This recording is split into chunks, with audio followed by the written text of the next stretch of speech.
confusion matrix, the confusion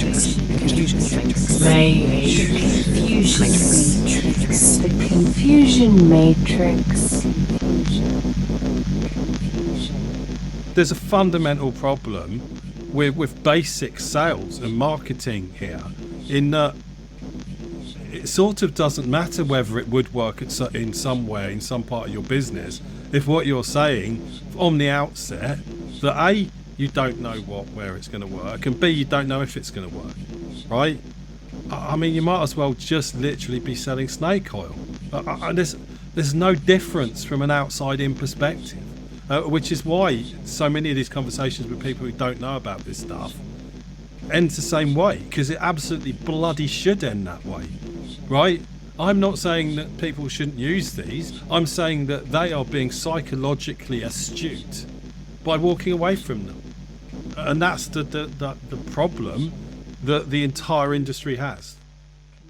Right, and we're rolling. Hi, Alex. How are you doing? I'm fantabulous. I am fed with German meatballs after a lot of physical exertion, and so feeling both quite pleased with myself for all the exercise and sort of slightly guilty that I then ate a bunch of fatty pork products. I mean, these things happen, right? Exactly. Well, it's all about balance. So get the exercise, get the calories, right? Indeed. Excellent. So, well, let's jump into what we're going to talk about today, which is, I think, a bit of a follow-on from previous episodes.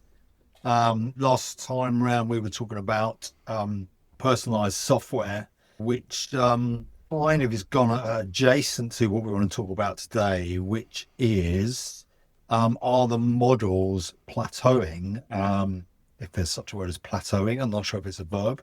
Another way of putting that is, if the models are as good as they get, where do we go from here? I'll just give it a little bit of context. I was chatting to a friend of mine who's not very close to this sort of stuff, but in the tech field. We were just, I was just chatting to see if he used AI, which he didn't much. He said, I've tried it a few times. It just did things I didn't want. I had some hallucinations, the usual sort of feedback for a one-off use. And they said, but I'm sure they'll line all of that out, and then it'll be great after that. And then there'll be, a lot of changes. And I just had that sort of pause in my head. I said, well, that they might not get a lot better, especially the idea that the hallucinations will disappear. And part of everything else, as we discussed many times, is that these models are probabilistic and they are not working off a deterministic, here's a question, this is a definitive answer, there is no other answer, and that's programmed in, and I'm just fetching that single answer. They are going to data with thousands or millions of points of reference, and then pulling out something which is commonly used out there in all of this data. And that's the answer it gives, which most of the time is good and sufficient for people's uses.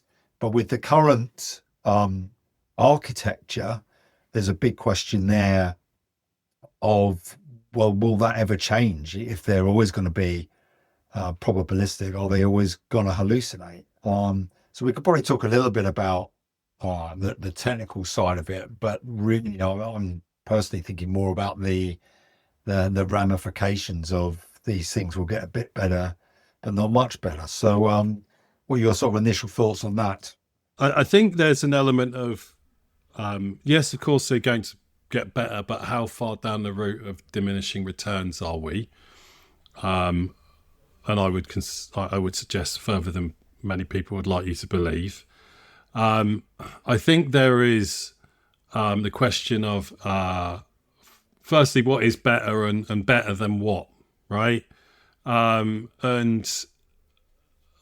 If what we're talking about here is general purpose language models, then does it matter if they've plateaued when actually a lot of the gains that we might see in the coming years will be around much more specialized models?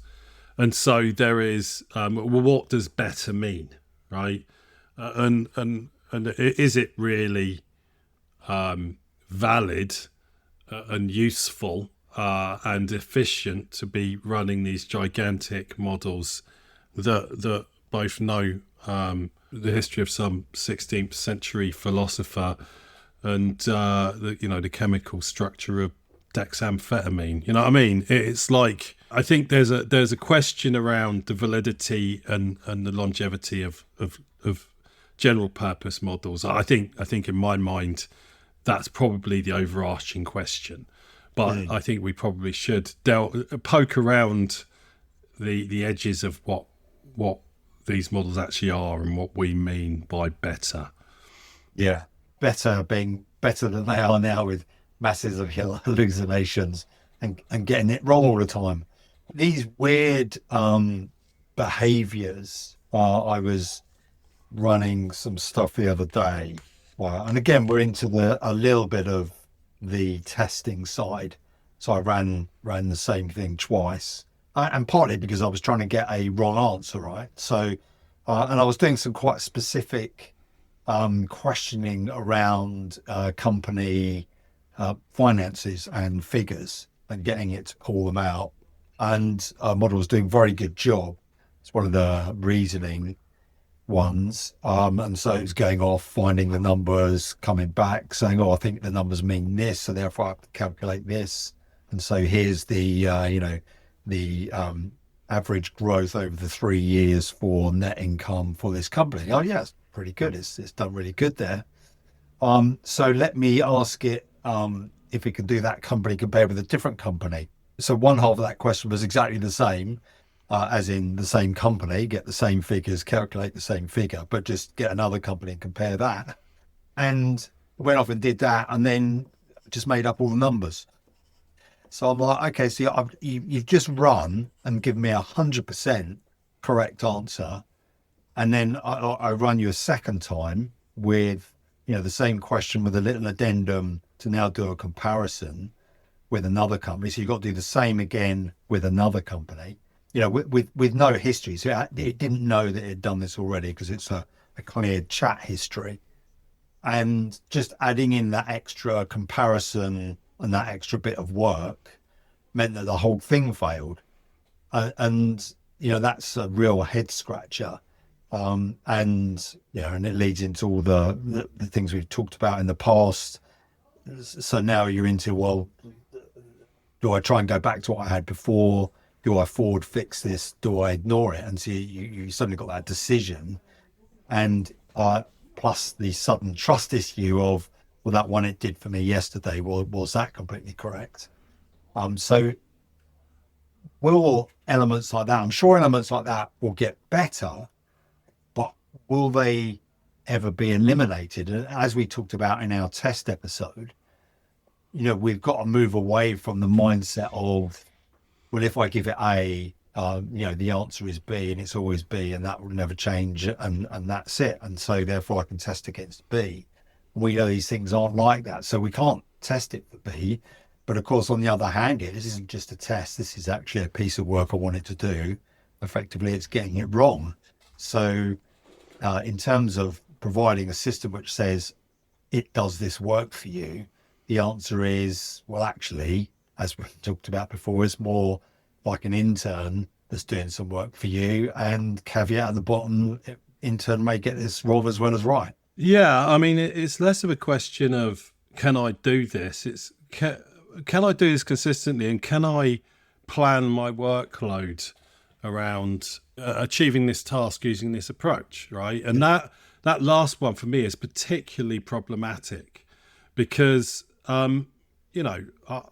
people aren't great at estimating how long it's going to take to do things, but in general, most of the people out there in middle management are doing sort of slightly more predictable work are pretty decent at knowing how long it's going to take to do things, excepting for issues that arise, and so can give pretty reliable answers, and you can say, I mean, look, if I want this person to do this task, they're gonna get it done, right? 99 times out of 100. when you get into the world of Gen AI, where it simply can decide it, it's not doing it right, it's just getting it wrong, and no matter how much cajoling will get it to do the thing that you just got it to do 10 minutes ago, and especially if you've started to weave that into your workflow, you're now doing things either in a fundamentally different way, or you're doing things that you couldn't do before. At some point you're going to hit an immovable object when the model simply won't or can't do it, right?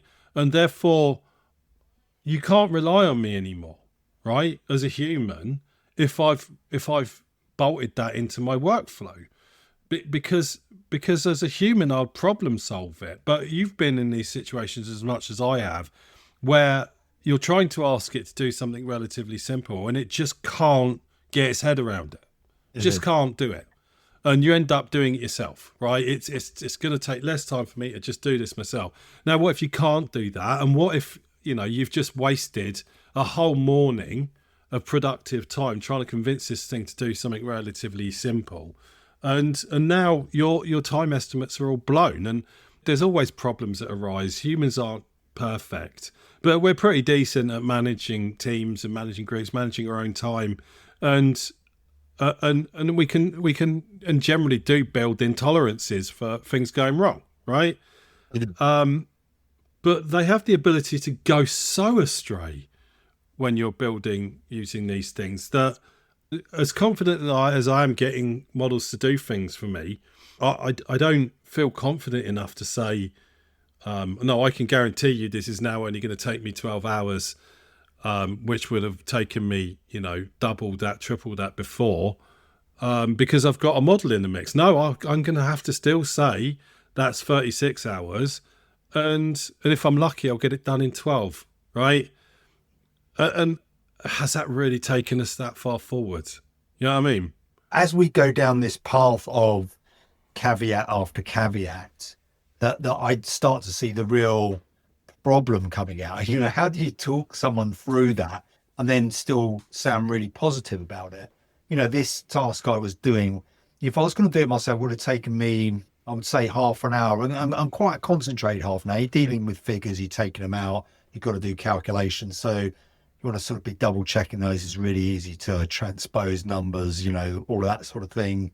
Could do a little bit of fiddling, taking stuff out of HTML or PDF. So, it's doing it in 40 seconds. I mean, that's a massive time saving if it gets it right. Okay, maybe I'll check it. It takes 5 minutes, but that's a 20-minute saving minimum. Do that 3 times in an hour and you got yourself, like 45 minutes back or something. So that's feeling pretty good.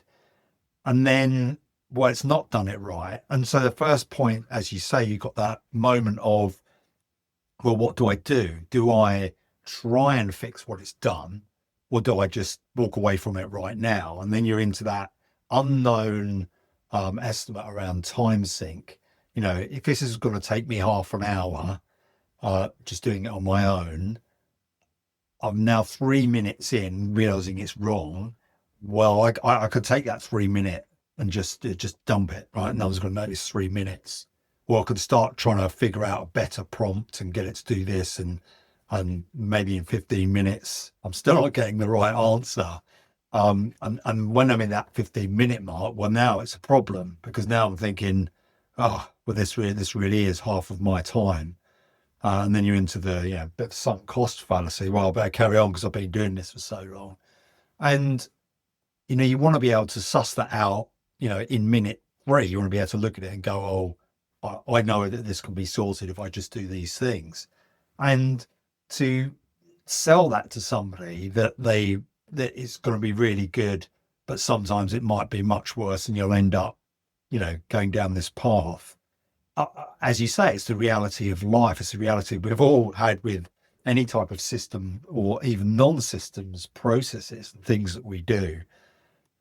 But as you say, is that any better than where you were before you started with this? And that doubt, I think, is one of the key problems. I want to be positive and say to people, well, you're really missing out here, right? And I generally do say that, but at the same time, I feel very uncomfortable, like a snake oil salesman, by saying, "Oh yeah, it's definitely going to improve your life, no doubt," which is what I hear a lot of people saying, and it just makes me cringe because I know it's a bit of a sales pitch. I also know that it's not true, and it doesn't take more than an hour of working with these things to realise that there are better use cases and worse use cases. And at some point, I can't tell the difference between them, and I'm going to get sucked into a time waste. And Well, I think it's that, arbitrarily inappropriate, right, for some people. And so, am I better off because these models, at least from a productivity perspective? Absolutely, 100%. I am unequivocal about that. I am absolutely better off. Is Jane Blogs across the road there gonna be better off? I mean, toss a coin. I don't know, right? It might help, it might not, and that's the issue, right? There's a level of uncertainty, even between two people who have productivity needs that are quite similar, and it's like saying, look, here's some boots, they're welly boots or whatever, walking boots. They're waterproof, right? Except if they only come in one size, and if you've got really small feet and legs, the water just comes in the top, so they're not waterproof, right? And I'm selling it to people without knowing their shoe size. You know what I mean? It's just like, I don't know. This is arbitrarily not going to work for you, right? But it's not even that simple. It's like, we sell these welly boots, but they come in arbitrary sizes, right? And some of them do have holes in them at the bottom, right? So if you buy these, a certain percentage of you will have dry feet, right? But I can't tell you which ones of you are going to have dry feet, and therefore, if my shop sold these wellies and nothing else, I am going out of business, right? And that's exactly the problem we've got here, because the consumer proposition is boots with dry feet. I mean, there might be some extra bits around it, like, oh, do they look good or whatever, but ultimately the consumer proposition of welly boots is dry feet, right? And the moment you say, well, you might have dry feet, what you mean? Oh, my feet might get wet in certain circumstances. No, I'm not saying that.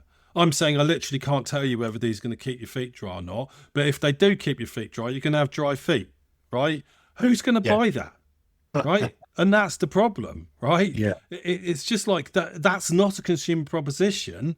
That's random. I'm better off just going to get some shopping bags and strapping them around my shoes. I mean, and that's the problem. But I've got welly boots, and they've got no holes on them, and they fit me fine. Well, they fit me fine, right? And they look okay. And that's my experience with Gen AI, is that I've got dry feet, right? But most other people got leaks. You know what I mean?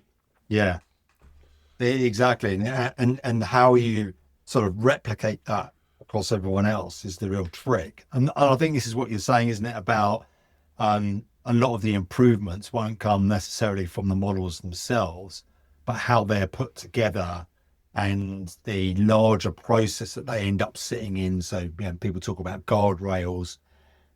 So elements of a longer process where extra stages are put in, which check outputs from models, and add extra bits in and do some extra bits here and there, which removes some of the unreliability and makes it more specific to the use case you have. You can definitely see companies going down that path. And as we've said before, that could be really good if you're in a business where dry feet is essential. Then starting with a product that's good 95% of the time is great. And if you're working on that extra 5%, and that 5% is worth a lot to your company and your customers, then you definitely do it. But you've got to well, maybe, right? But maybe if we're keeping things dry, well, keeping all my timber dry, because I make things with wood. Yeah, I really need that. 95% though might be fine. But if what I'm storing is dairy foods and meats and stuff, right? 95%, no, fuck off, right? I mean, that's a disaster. And that's the other problem, right? Like, your tolerances and mine are not the same, right? Actually, yours and mine probably are relatively similar, but mine and someone who works in a bank, right, are definitely not the same. Not because I'm somehow reckless. It's just I'm not dealing with people's bloody finances, right? And Yeah. and hopefully never will be. Yeah. And this is where, we talked about the personalized software side of it is, if you take that into account, as in I've got these models and a setup, which is specific to me, I have my own tolerances, and that's all you're worried about, then, that's the mindset where these things work much better for you. Because, as we said, the one area you're not worried about and it's going wrong, we don't really care. Whereas someone else sees that and has a complete fit. And it's great. We'll go and, hone your own model and process to work within your own tolerances. But from a company point of view, and that leads to this, in this complete nightmare of, every person doing that process does it differently. There's no commonality there. And, companies don't work well under those circumstances. They work better under the opposite. Everyone does the same process. It looks the same. Well, I think people misunderstand the function of a company, right? A business, because if you could make your welly boot company, right, and you can churn out tens of billions of these things and make squillions of dollars of money, right, on your own, then that's what you're going to do, right? A business is a stability creation machine, right? A business is something that creates scale and stability, right? It makes things repeatable. It makes things quality assured and consistent. The whole point about McDonald's is that you go into a McDonald's in Baghdad and you go into a McDonald's in St. Petersburg or in New York. If you order a Big Mac, you're supposed to get the same Big Mac to all intents and purposes, right?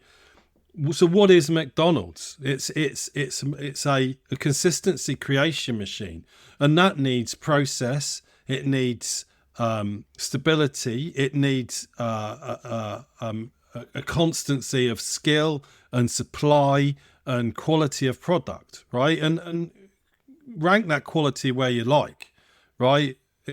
You could think about McDonald's as being the lowest common denominator of food, or even the best thing that ever existed. But one way or the other, it sort of doesn't matter what the quality level is. It's the consistency that matters, right? And pretty much every business is like this. I don't see how you can even describe a business that requires a lack of consistency and an increase and maximization of chaos to work. It's antithetical. I'm not saying that businesses need stability. I'm saying that businesses exist to create it.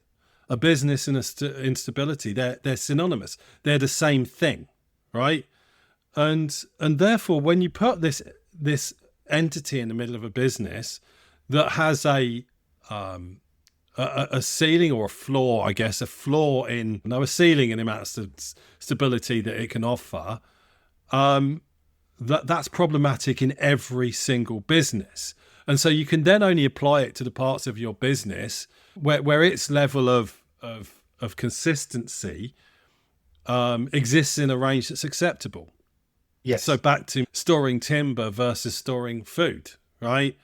You've got much higher tolerances of water if you're storing timber, right? And that's cool, right? So store it in a warehouse, but all that meat needs to be in a hermetically sealed fridge. Thank you very much. And therefore, can anything that's not a hermetically sealed fridge cater for my needs in terms of storing my food? Well, arguably not, right? I mean, so the analogy falls apart at some point. But there are certain areas where this is never going to be appropriate. And so you take it at one point at a time, right? We've got 80% here, 80% there, 90% here across my business. But does all of that inconsistency, even when spread out across multiple different areas of the business, start to add up to a level of ambient inconsistency which is incompatible with the operations of any business, right? And then you just throw in things like procurement departments that exist to defend businesses from this type of shit, right? Gen AI, large language models, should not pass muster, right? That's not to say they have no value. I'm simply saying that businesses should resist them by their very nature. And I think this is where the biggest problem lies. Yeah. It's very interesting, though, isn't it? Because as we talked about before, you shouldn't worry too much about the details of the process. What's the end result? And, you know, the higher you fly away from a business for the 10,000-foot view, the more you can start to see, well, you know, there are a lot of inefficiencies here, but overall, you know, we're doing things and we're doing enough to get efficient out the end of the door. So each individual step doesn't necessarily have to be 100% perfect and could have much lower tolerances. And you could argue that, well, I'll slip out an LLM in there. Yeah, it's pretty low, but it's better than what it was before. And, you know, you can add in processes around it to improve it. So why should you care that it might be inefficient in how it's doing it, as long as it's doing it within tolerance? And that's sort of an interesting thought. You know, the 10. Yes and no. Is.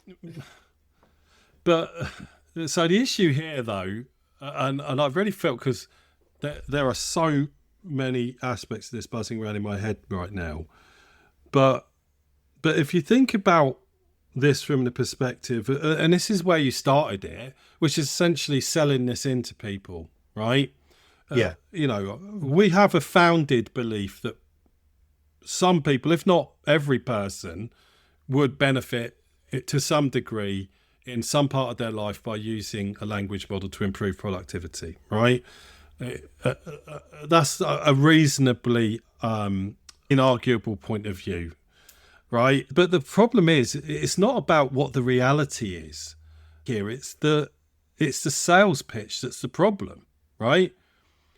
Because we're back to my wellies, right? The moment I explain to you that, I'm sorry, you may or may not have dry feet, you're going to be like, there's nothing for me here, right? You're not going to go to me, well, yeah, but there are certain circumstances I don't need dry feet. So, yeah, sure, I'll buy some of your wellies, right? Because wellies don't look great. So what? I don't know, Maybe some people are stupid enough to go, well, okay, I'm still going to pay you the same amount of money for these wellies that may or may not work, right? There's a fundamental problem with basic sales and marketing here, in that it sort of doesn't matter whether it would work in some way, in some part of your business, if what you're saying on the outset, that A, you don't know where it's going to work, and B, you don't know if it's going to work, right? I mean, you might as well just literally be selling snake oil. And there's no difference from an outside-in perspective, which is why so many of these conversations with people who don't know about this stuff ends the same way, because it absolutely bloody should end that way, right? I'm not saying that people shouldn't use these. I'm saying that they are being psychologically astute by walking away from them. And that's the problem that the entire industry has. But should they walk away? That's the question. I mean, well, yes, they should. I mean, it's basically risk mitigation. It's sensible and wise risk mitigation. And let's be clear about this. The people who construct these models, people like Sam Altman, are out there reinforcing this perspective that, you know, oh, they might work, they might not, right? They are broadcasting not only that these things are inconsistent, but they might kill you, right? And going, but yeah, you should all use them, right? I mean, this doesn't make any fucking sense, right? They're not... It's so baffling that these people went to some of the best schools in the world to learn how to run businesses, and they don't even see the problem with their own rhetoric, right? It's nuts. Well, I guess they're in the same position we are, which is I can see how useful these things are sometimes. Yeah, well, they are trying to make them better, right? And so Yeah. this is what we've not really got onto. Mm. And you mentioned some of the things that they're doing to make them better, right? And I'm using better in a very loose sense here. I know that all of this is arguable. Let's assume that at least their heart is in the right place and they're trying to make things better, right? Yeah. And so there are approaches for this, right? And so we went down the road where we had these monolithic models, GPT-3 onwards, that were very, very unreliable, but super, super exciting and quite impressive at the time. And then at one point we were being told, "Oh, you got to do fine tuning," and now you're like, "No, that's not fashionable anymore." Like 2 weeks later, right? And then they'll be like, "Oh, everything's RAG," right? Oh yeah, it's going to solve your problems. Turns out RAG's a ball ache and it's only very useful in a certain fairly narrow set of circumstances. And now they're like, right, so now you've got reasoning models which can handle multi-step things, which is arguable not necessarily a better thing. It makes it better at certain tasks, but it doesn't help me if it still doesn't know the name of Elvis's second album, right? If it's getting something wrong that is canon, right? And then you've got what GPT-5 is pretending to. I mean, GPT-5 for me is moving the goalposts on what defines a model, right? I'd probably think it's arguable for other reasoning models, but GPT-5 is the one that's most flagrantly, here's a bunch of models strapped together, right? Yeah. Like if I take a bunch of push bikes and strap them together, like have I got a better bike? Yeah. Or like basically you've hired a little dude that stands there and tells me which push bike to use. It's more like your golf caddy, isn't it? GPT-5. Yeah, mate, have this 5-iron or whatever the shit it is. You know what I mean? Well, it seems like it's that they've taken a feather out of people like, I mean, I'm going to say AMP, but there's any number of tools out there which take your prompt, effectively analyze the prompt and then choose the model based on that. And that's what GPT-5 is trying to do, right? Yeah. It makes that decision. And then it's not an innovation, right? It's not an innovation. And other companies have been doing this for, or have been working on this problem for years. And then OpenAI just come out with GPT-5, which, let's be clear, was supposed to be the next generation, big step closer, AGI, right? And well, which is now not a term they use anymore. They've made up some new ones. But yeah, if you don't like, if you can't meet that definition, you just create a different one that you are going to meet, and make it up to suit your current agenda. But like it's not a new idea, right? And you can argue they're doing it better than anyone else because they understand their models, blah blah blah. Sure, whatever, right? It's still a bunch of models strapped together behind a bunch of models, which leads us straight into the fucking turtles all the way down conversation, right? Yes. Yeah. Models selecting models and then checking the output of models, which need to have their output checked, which then need to have their output checked, blah blah blah, ad infinitum. Turtles. It is turtles, and I'm seeing this a lot. And there was on the Practical AI podcast, they had some guys on who have a company which are selling more the QA side of that, and they was basically said exactly that using models to QA other models is a legitimate approach. We talked about it, and you can see, I can see why that would be the case, because you're essentially using a prompt and potentially using some training on a model. Well, I don't know if you train it as such, but you definitely have a prompt where you're saying, well, the output you're expecting from this model has got to have these things about it. And we spoke about rubrics and that sort of thing, a specific set of instructions that need to, and specifications that need to be met in order for an answer to be anywhere approaching correct or optimal or whatever sort of. So I have to ask a question here, right? So if you've got a model that's got a rubric, right? But work with me on this one, right? This is good. You're going to like this. So you got. I don't even need to tell the joke because it's funny enough for me. You'll have to all guess it. You've got a model that's got a rubric, and then you've got a model that's testing that model that also needs a rubric. Yeah. If then to test that model, you've got another model to test that one that has a rubric. Do you have a Rubik's cube? Yeah. You would have had me, except for you gave me a signpost there. Yeah, I never said I was good at telling jokes, and I did just make that one up on the spot, right? There's been some Rubik's cube pun in there that I thought I knew I could find it. I found my way through it. You know, I'm particularly pleased with that one, even if my delivery was something to be desired. You read the punchline before you got to the end. Yeah. Very good. So it certainly is around rubric cubed. So and then some more. And it's these sort of leading on from that a little bit. So the kind of idea of they're creating new ways to think how to deal with them. You know, I suppose a little bit like, enterprise resource software of the past, no, don't try and adapt the tool to your business, adapt your business to the tool, because that's going to be the most efficient way of doing it. And I'm wondering if there's some of the same things here, which is, well, look, these models and how they work, it isn't going to change massively. So rather than waiting for them to change it and fix it, which might mean for some people, well, they're never going to step into it. Are there other ways that we can view it so that, rubric cubed. So you got another model that does that. But at the end of that, actually, we kind of got what we wanted, even though it might not be how a human looks at it. And that makes me think of, what the classic with all of this of, in terms of jobs is, when you get a new technology come along, often you get a whole bunch of new jobs. And already we have, prompt engineer.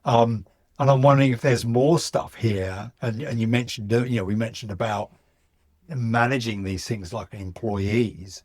Are there these new skills we're going to need that you would use to, get the best results you can out of these things? But you're doing things which you just don't need to do now because you don't have a tool which responds in this way.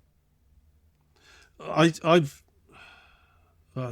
got a fundamental problem with this idea of the rubrics cubed, of this model upon model upon model. I do agree that having models check the homework of other models is valid, in fact necessary. I'm good with that. But when we start to get back into the realms of businesses as consistency machines, they're not always efficient, and they do often have needless complexity. But most of that process existed to try and tame some level of unpredictability and complexity within the business. But so if what you're saying to me is that some part of this business will be improved by having a model upon a model upon a model upon a model, all of which are going to be by definition flawed because they are probabilistic language models. What you've done is you've taken one type of complexity, the type of complexity I might add that you can hire and fire and discipline and train, right? And replaced it with something that might actually be more arbitrarily difficult and unpredictable. So all the way through that, you've got the possibility of different, harder to spot and harder to account for types of problem that come from the very complexity of the machine, and that it is by its nature stochastic. And if you ever listen, it came up again recently that there is some, I heard this on Tim Harford on what's his podcast, Cautionary Tales, right? But it's a known concept. He talks about it a lot in terms of things like plane crashes, It's something like the Swiss cheese theory. There is a particular thinker or scientist associated with it. I'd need to look it up. But what this talks about is when problems happen, it's not because one thing went wrong, i.e. the brake cable snapped and therefore I couldn't brake and I drove into the wall. It's usually an unfortunate alignment of edge case issues, and the point here is that if you've got a wheel of Swiss cheese and you're taking random slices from it and stacking them on top of each other, most of the holes are going to miss other holes, right? But over time, or by creating lots of different stacks of these, eventually you're going to get a configuration where the holes all line up, right? Yeah. At which point, that's when the plane crash happens, right? Yeah. This bolt wasn't tied up properly, wasn't done up properly. This storm happened. This particular pilot happened to be on, and he overextended his shift, and so on. And then these 7 things, when you add them up, made that plane crash inevitable, right? And so, okay, so if what we're talking about is the Swiss cheese holes lined up and our production went down for a day of our Swiss cheese, right? The machine broke and we had to fix it. We lost a bit of productivity. Fine, we're all good. But people will die in certain circumstances when the Swiss cheese is wrong. Business will go out of business, right? And so by putting, a set of technologies that are by definition have holes in random parts of it, right? That will occur to a probabilistic degree. The opportunities for Swiss cheese holes to align, it feels to me, is increased, and this is the worry that I have. I think that this isn't just a problem of stochasticity; it's a problem of complexity. And I think that's when the problem, and these are going to be hard to spot, hard to predict. Every problem that arises like this is going to be a black swan. And my worry is that we're going to be deluged by black swans. Yeah. And the complexity for me is what does it there, because it just makes me think of complex software, right? You run more and more of your business on software, all seems to be going fine. Then after 3 years, there's this catastrophic failure and no one saw it coming. And part of the reason you don't see it coming is, 1, because it's complex, and 2, because it's fairly obscured. You got millions of lines of code and someone checked them at some point, but did they check it against this new bit? Well, no. We did some tests which tested the overall output with the data we had at the time and the inputs we knew. But of course, things change. You get new sorts of inputs. So you get, the longer you've got data coming in, the more edge cases you get over time. Because edge case is going to be a low percentage, but the more stuff you get in, eventually you're going to get that route through. And I think, again, here, like you say, when you've got turtles all the way down, the models checking models, and doing fairly mundane checking, here's a list of 2,000 lines. Can you check that each one's formed in this way? Well, no human's going to do that particularly well. And yes, the model is better, but there's still a problem coming out of it and no one's looking at it. And so you layer these things on, it becomes obscured, no one's checking it, and generally it starts to fall apart and you see those holes lining up. Of course, the flip side is that's all about risk, and and sometimes you have to take the risk to get the benefit. Yeah, well, look, you sell subprime mortgages to people who can't in any sense afford the mortgage that you've sold them, and then you package up that risk and you sell it to someone else who repackages the risk and sells it to someone else. I mean, this isn't a victimless crime, right? There's no for the business environment to function, for the financial markets to function, there needs to be a level of stability, and I'm sorry, large language models are chaos generating machines, and they are at least inconsistency generating machines. And we haven't even got to the point, about the models like that happened with GPT-5, where they pulled the plug on GPT-4, I guess it was, and people lost their bloody minds because these things aren't interchangeable, right? Claude, Opus, and GPT-5, whatever the top level version of that is called, are not interchangeable. Even if you could argue that they do the same thing, they don't do it in the same way. GPT 4.0 and GPT 4.1 are not the same thing. They don't behave the same way. They don't do things in the same way. And so we've got this upgrade path which is a breaking change every single time, right? So how does a business account for that when we have the situation where, Red Hat exists because Linux can be arbitrarily updated and businesses need stability, right? So we have products like Red Hat Linux that are a wraparound for something that's inherently less stable to ensure stability for businesses, right? And so, yes, of course, we're going to see businesses that pop up that are the Red Hat of Gen AI, but it doesn't just doesn't negate the fundamental problem. I mean, it's back to the core thesis of this particular episode, which I actually don't think we've covered, right? Which is, what if they don't get any better, right? What if we are at peak model, and what if we can what if we can at least agree that there is a concept of better, put on the back burner that we can't really define that, right? But we are where we are, yet the world keeps changing, right?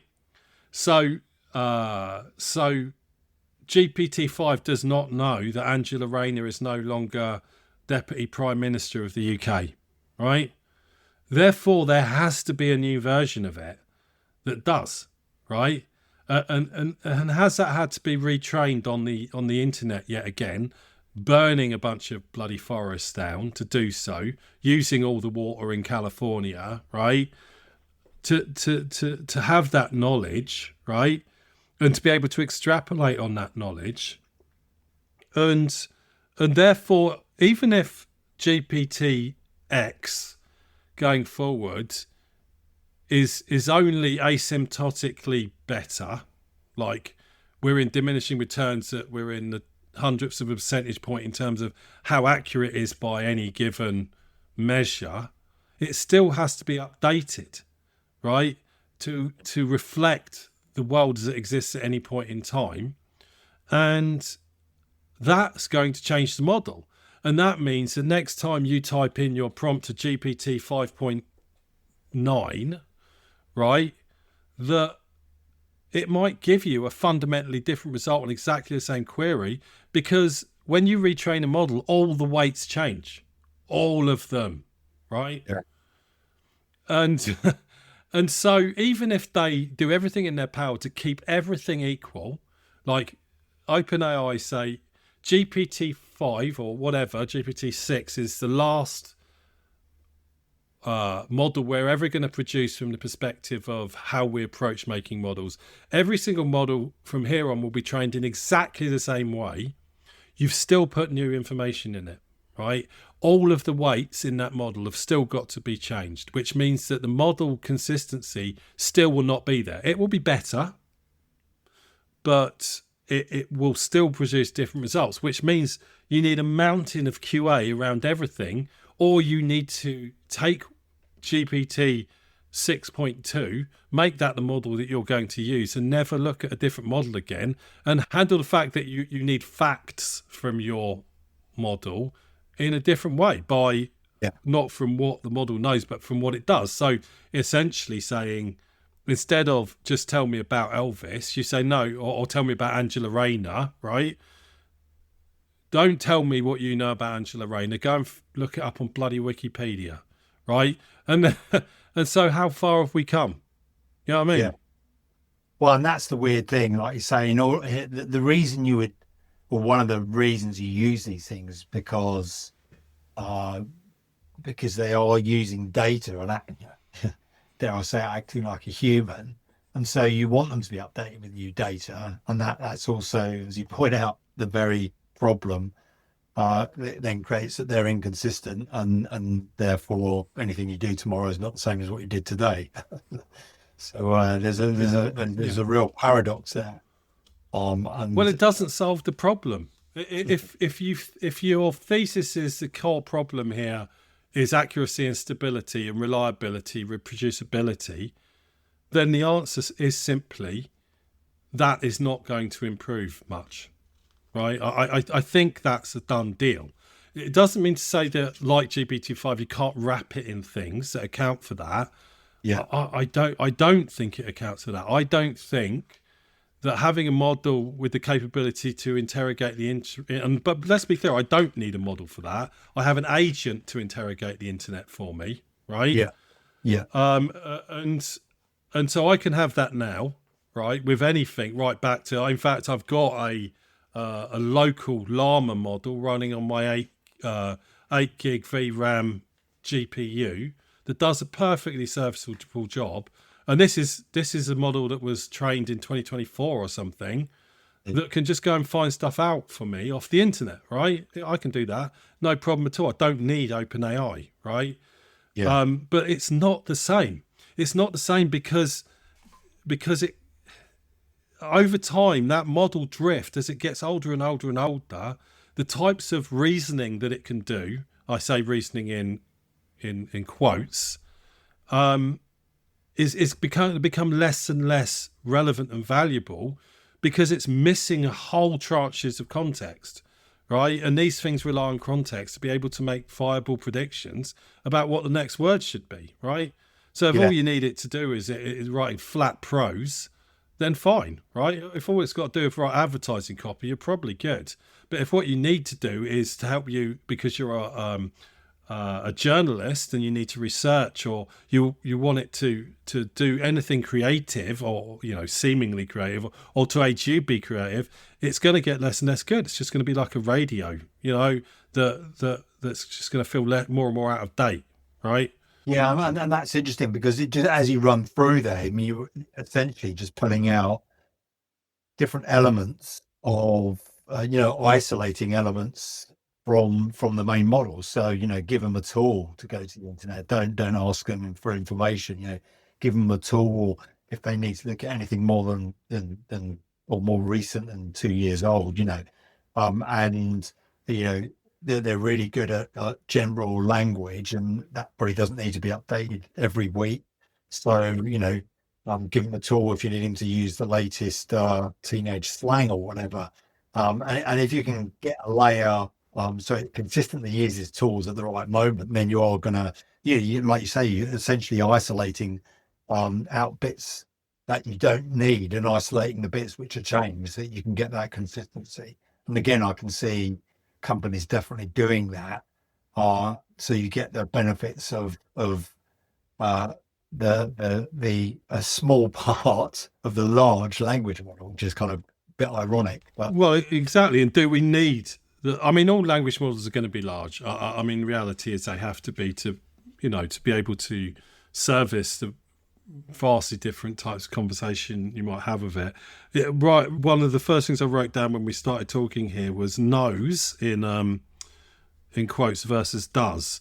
And if I think about where the most recent gains have been, and really if we're talking about where it's improved my existence to the maximum is what the models are capable of doing. And it seems a lot of the effort that's being put in now, particularly around the reasoning models, is improving what they do rather than worrying too much about what they know, right? And I think that points a direction, right, to where these things are going. In that there's a degree to which it's probably not going to get any better at writing English or writing code or writing, or creating any set of strings. but it can get better at wielding those strings, right? Yeah. And so it might, and so then does it. If what I am is a pharmaceutical, and you and me have worked in pharmaceuticals, we know that you can sit in a meeting in a pharmaceutical company in the UK where everyone is talking English, and knowing full well that every single word that has been said in this meeting was said in English, and you didn't understand any word, like apart from the ands and the ifs and the ofs and stuff, right? Pharmaceuticals have a patois, right? And it's really healthcare and indeed science, and pick your scientific discipline, is the same, right? Yeah. So what I need is a model that can interact using that patois. I don't need it to understand when Elvis Presley was born, right? Yeah. I No. don't need to understand or describe to me the flag of Latvia, right? I just don't need this shit, right? What the model I needs to understand the full breadth of the English language, because that's what I'm going to use, and it really needs to understand or know how to wield pharmaceutical or healthcare patois, right? But that's going to be a very specialized model at that point. And I think that's where this is all going, right? Yeah, definitely. Yeah. And that's where I think the usefulness is going to be. So even if those models don't get better from here on out, there's still a fair bit to be done to make what we've got work more how we want them to. Yeah. So I think the question is, I can't see it. If all we're talking about is language models, LLMs, using the transformer architecture, because we are, right? What I'm not saying is there is no possibility of building a different type of AI that will solve all of these problems. I don't see it. I don't know what that is. I don't think anyone's talking about it, but absolutely no question, I'm sure something could be done here. But if what we're doing is using the transformer architecture to build large language models, I can't see that we're not in well down the road in diminishing return territory. And the reason I say that is because the companies that are having tens of hundreds of billions of dollars pumped into them and have recruited all the best minds in this area in the world are not working on solving the problems that we've discussed. They're working on making these things better at doing things. And that says to me we're in diminishing returns territory with the nature of the models themselves. I think that should. I don't think it's controversial to call that fact, right? So the core thesis of this is, what if this is as good as it gets? Well, I'm telling you it is, right? Yeah. But that doesn't mean to say that there's not going to be some pretty big changes in terms of what that means. In terms of now we built the internal combustion engine, right? That didn't just give us cars; it gave us vans, it gave us it gave us planes, it gave us all sorts of things, right? But we're still just burning oil to create motion, right? And so it got better, but ultimately we're in diminishing returns in that territory as well, right? So I'm not saying that we haven't still got aeroplanes and spaceships to come, but if this is the foundation, it's not. There's not a lot left in this, and it just comes back down to how you wield it, right? And what are those killer use cases that are really going to make a difference? And will we be using like highly specialized models to do that? I would say yes. And so we're just waiting for the next architecture breakthrough, which takes us down a different path. Well, the thing is, though, the path has to be so different, right? Because if there was an obvious fork along the way that was going to solve these problems, that would have been taken, right? Yeah. Yes. I think the people that understand these things the most will all say the same thing, is that the fundamental problems with LLMs are not surmountable using LLMs, right? Yeah. It's just not. It's just not a thing. So, yeah, I mean, but the thing is, I would love it if anyone turned up and says, look, I've scratched this out on the back of a beer mat. Here's the answer to the problem using a completely different approach. If anyone was saying that was getting any level of publicity whatsoever, I'm all ears, but Yeah. I'm not hearing it. No, not yet. Anyway. That's because they're all having to fucking burn money. They all got sucked into OpenAI, trying to force another 0.1% of supposed value out of the existing paradigm. Until the whole thing comes crashing down, because it was all a big house of cards anyway, and then we have the next massive financial crash, which will either happen in 4 minutes' time, or in 4 years' time, or something. But who the hell knows? Just like the language models, it's arbitrarily near or far away. Yeah, it's arbitrarily good or bad. Well, Yes. and I think that we covered a fair amount there, so pretty cool a halt to it there. Well, today, I mean, I feel like, again, we just scratched the very surface of the tip of the iceberg. I think the final piece here isn't really a piece at all, which we could decide to do next, which is my everything via the terminal mandate. Yeah. Which I think to a degree does tie some of these conversations together. So I think it's worth doing, because I think I'm certainly not the only one doing this, but philosophically it looks regressive, but I would argue it's the exact opposite. So I think we should do that. Whether we do that next or not, I guess we'll see where our noses take us, or whether or not we get the apocalypse kicks in the meantime. And we must finish every episode off with an apocalypse. So there you go. This shit ain't getting better apocalypse is this one. Excellent. Well, I look forward to that. And it'd be good to get some practical tips. Yeah. See ya. The confusion matrix. Confusion.